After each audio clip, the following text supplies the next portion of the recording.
We're back, and that's right. It's Tuesday, so it's time for Unique, Not Different. On the line now, joining us via Skype. Before we go to her, of course, Rokas and Carrie, it's Tuesday. Right. So Shamla just comes in and blows up the interviews as she does. Obviously, we're not having her live in studio.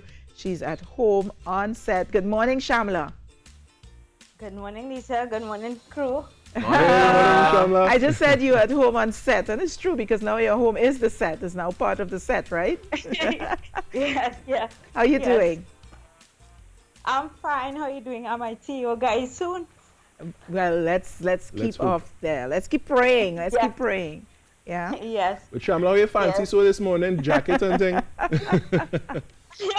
Well, it's a professional interview. That it is, because you'll be speaking with PS Jacinta Bailey Sobers, right, from the Ministry of Social Development? Yes, I am. Excited. Yeah, we are too. Excited. All right, I think we have her on the line, so we're going to toss you over. All right, so we're still waiting to connect to the Permanent Secretary of the Ministry of Social Development, Jacinta Bailey Sobers, who will be speaking with Shamla Maraj this morning. And what are you going to be talking about, Shamla?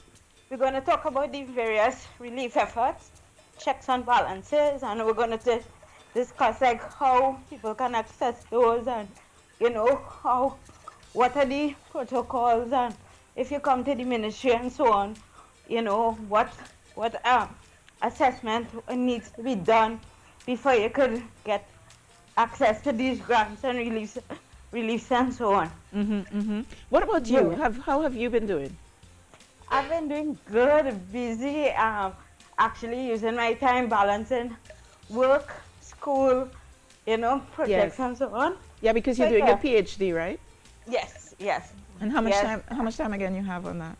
Oh Lord, well, it's project only, and every time you go back by your supervisor, something has to be redone.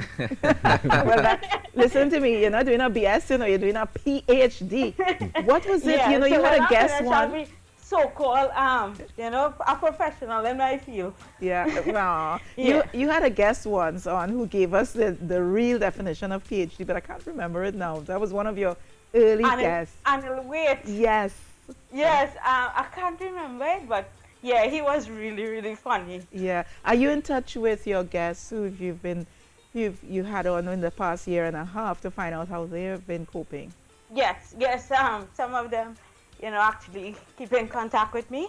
Yeah. Some of them, I have them on Facebook and so on, so I would see how they are doing. Some of them I would reach out to. Some of them would even reach out to me and, find out. Because, for example, there is someone who actually, she reached out to me over the weekend. She cannot pay her rent. Yeah. And she has a teenage daughter. She's paraplegic. Yes. And she actually asked me to see if I could get somebody to help her, to pay her rent. Yes. Because she's so afraid of being evicted. And and that's what the Prime Minister and the Minister of Social Development were both saying, that the landlords, calling on the landlords to have a heart at this time. Well, I don't want to take up much more of your interview time, because we do have Jacinta Bailey Sobers, the PS of the Ministry of Social Development, on the line. Good morning, Madam PS. Good morning. I'm happy to be online this morning to share with you all. Yes, well, I'm going to toss you over. I'm going to toss you over to Shamla now for the interview, Unique, Not Different. Shamla? Yes. Hi, good morning, Mrs. Sobers. How are you doing? Good morning, Shamla. I'm doing very fine, staying safe, and I hope you're doing the same. Yes, I'm home right now doing the interview with you. So I am safe here.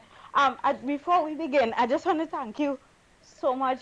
I know you're probably busy, given the situation and stuff like that.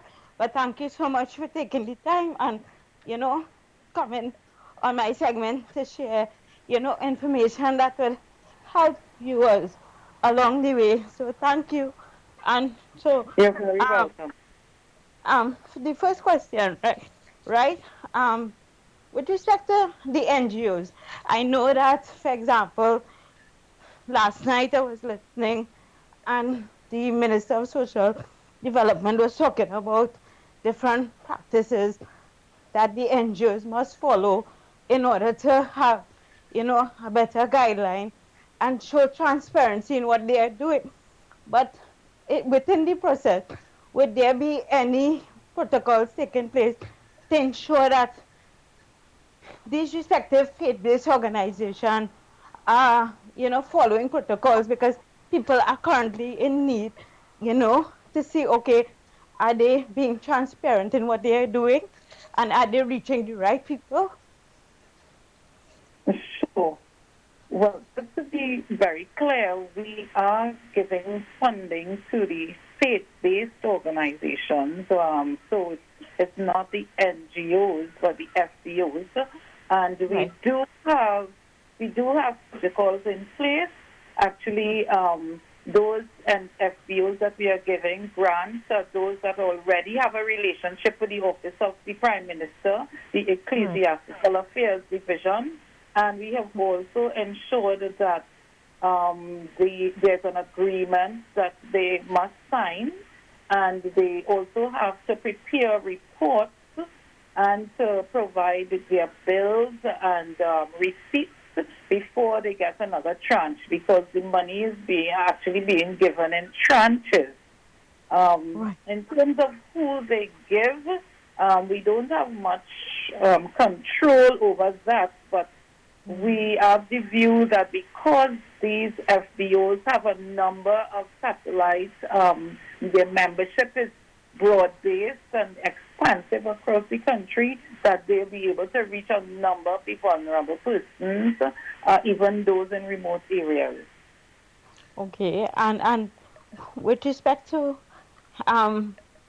reaching out, like this disability organization, for example, DPI and Kudo, what is being done, in collaboration with the ministry and these disability organizations to ensure that persons with disability in particular are being reached, because they cannot, in the most part, cannot come out and get access to these different reliefs. Rather, someone may have to go to them. So what is being done with respect to having persons go to these individuals?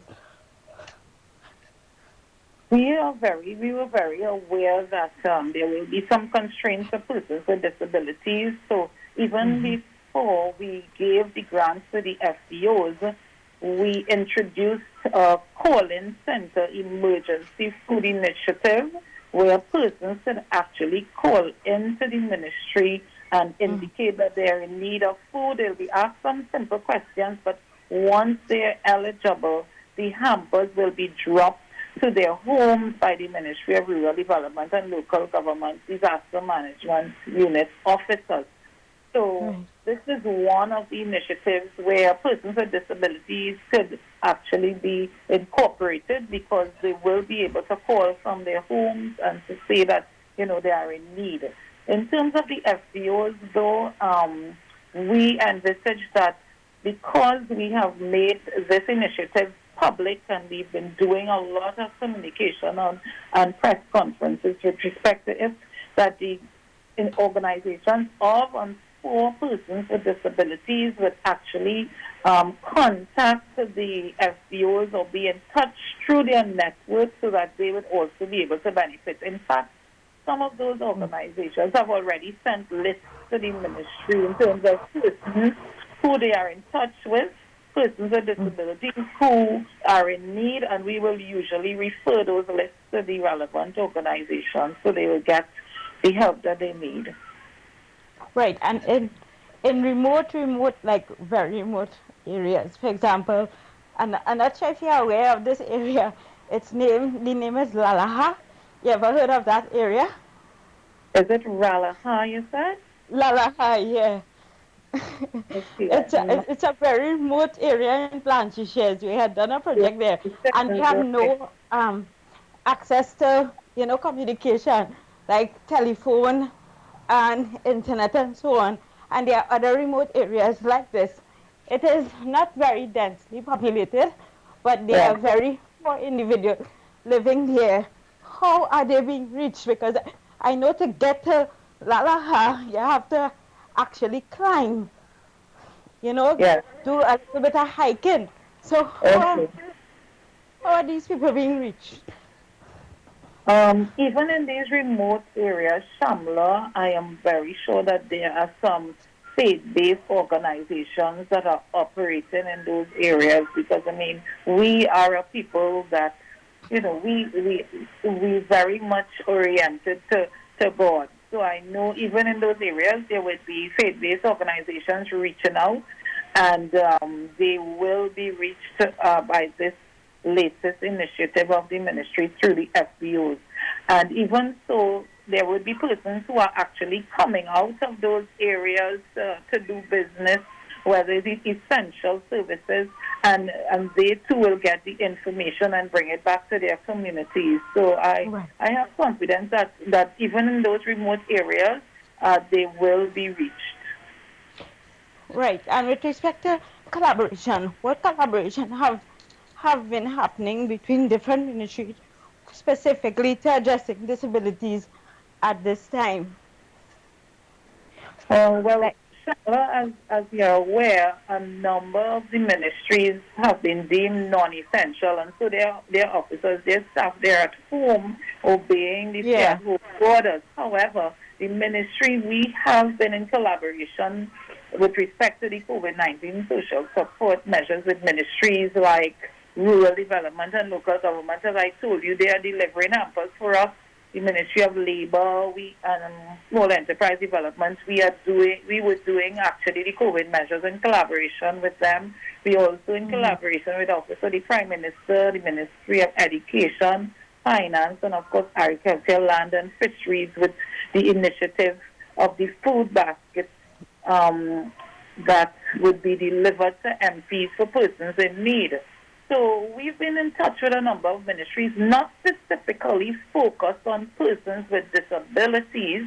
However, as a ministry, we have actually reached out to make sure that target group they are provided for, because you would know that we topped up the disability assistance grant so that persons get $450 more in their April grant to cover 3 months.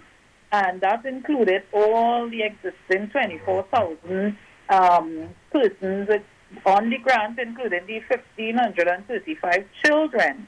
And we also made provision for persons who would have applied for the disability grant, but they weren't able to get the application processed. We gave them $1,000 per month over 3 months, which is a $3,000 grant. I think that was also paid sometime last month for 488 persons with disabilities. So while we have been reaching out to the other ministries specifically with respect to persons with disabilities, our ministry has been ensuring that we provide for them in various ways. With respect to, I know this may be a little out of the disabilities spectrum, but as I'm not sure if you know, but my field is agribusiness, agri-econ, and there are a number of farmers who, for example, are losing a lot right now because these are suppliers of, let's say, hotels, restaurants, caterers, that is their market. So their stuff is being done, and they are not currently making the income that they are. Are they eligible for the different food grants and relief? And I know that you have to prove that your income is not being maintained right now. How are they supposed to show proof? Well, some of those farmers would actually be in the self-employed group, and we are actually catering for the self-employed. So once they have reduced income, they can apply through the self-employed B form to the Ministry of Social Development, and they could get some support. But I think the initiative with the Ministry of Agriculture, where we are providing food baskets that include some local foodstuffs, that's also to help the local farmers, because their produce will actually be used in some of these food baskets through NAMDES food. So they will also be helped in that way. Right. Right. And with regards to in general, looking at this whole thing, and given a perspective in this entire thing, what have you as a PS or the ministry learned, through this time, knowing that, okay, there's so much that I in need currently, and is data being taken with respect to these people, and when they go back out to work, what is being done to ensure that they don't continue to access, services, because currently I know that data is being taken from these individuals, and when they go back out to work, what is being done for them not to say, okay, we are or continuing taking these services, to get them back out of the system. Okay, so I didn't hear everything very well, but what I think you're saying is what measures are we putting in place to ensure that when persons get back out to work, they're not benefiting from these From these measures. services. So, yes. Yes, And exactly. what we've done is that we are providing these measures for a 3-month period, actually, that's going to go up to the end of June. There isn't any way that we could know if persons have gone back out to work or if they have gone back to their normal operations.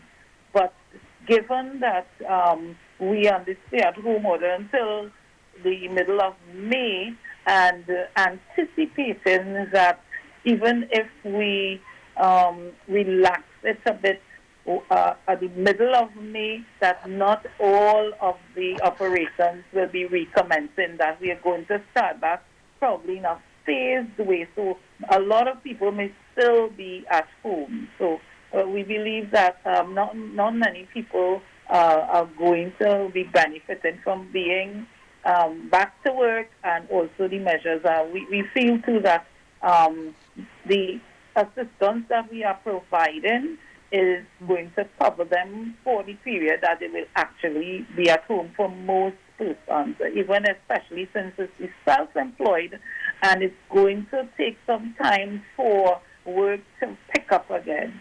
Yeah? So Right. I don't think they will benefit overly from what we are giving to them. We're not going to lose out. Yeah. Yeah, and one of the last questions, are you seeing bigger collaboration with respect to MPs and MPs and councillors and stuff like that coming to you guys to find out who, I know you mentioned this before, but like for example, I noticed my MP talk about going into schools to find out who may need food card with respect to children, and then there are children, especially with disability, and in general that are not in the school system. Are you finding that these persons coming to you guys to find out who may be in need of these food card, and if the food card, finish, are you guys providing more food cards for these individuals who may not be accessible to the mainstream school system or even private schools? We haven't found that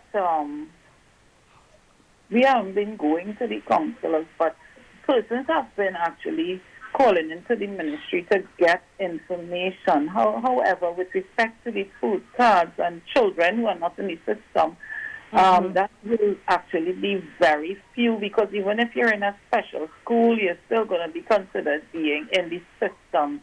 And the list of children on the school feeding program was received from Ministry of Education.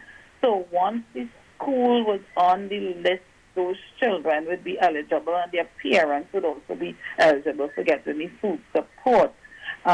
Even the schools that are special schools, if I recall, some of those were actually on the list, so they will be eligible.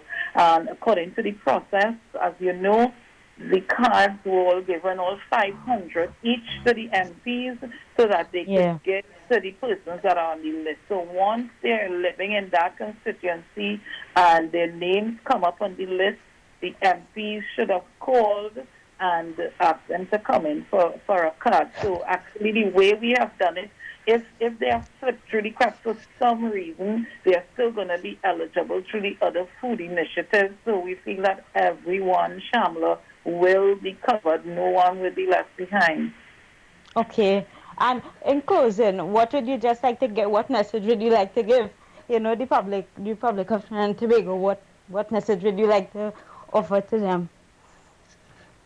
I will say to the public, Shamla, that we, as a ministry, we are committed to ensuring that through this challenging period, we meet the needs of all these vulnerable persons out there. We are working with the stakeholders to ensure that their needs are met, whether it's their nutritional needs or otherwise, their income needs, livelihood, counseling, all these areas. And I'm saying to the public, while it might be challenging times, if we work together, if we keep the faith, we will come through this victorious. I agree with you. And with that being said, I want to say thank you so much for taking the time off. I know it's, as I said, a busy time for you. And thank you for always supporting me. You've always been a nice person to me.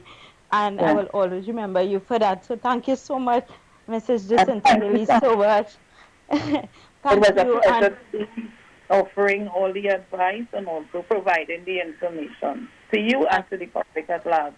Thank you so much for having me. Thank you, and take care. And with that being said, guys, I want to say thank you so much for tuning in to Unique London Front. And until next week, I want to say be good, do good. Bye, guys. Take care.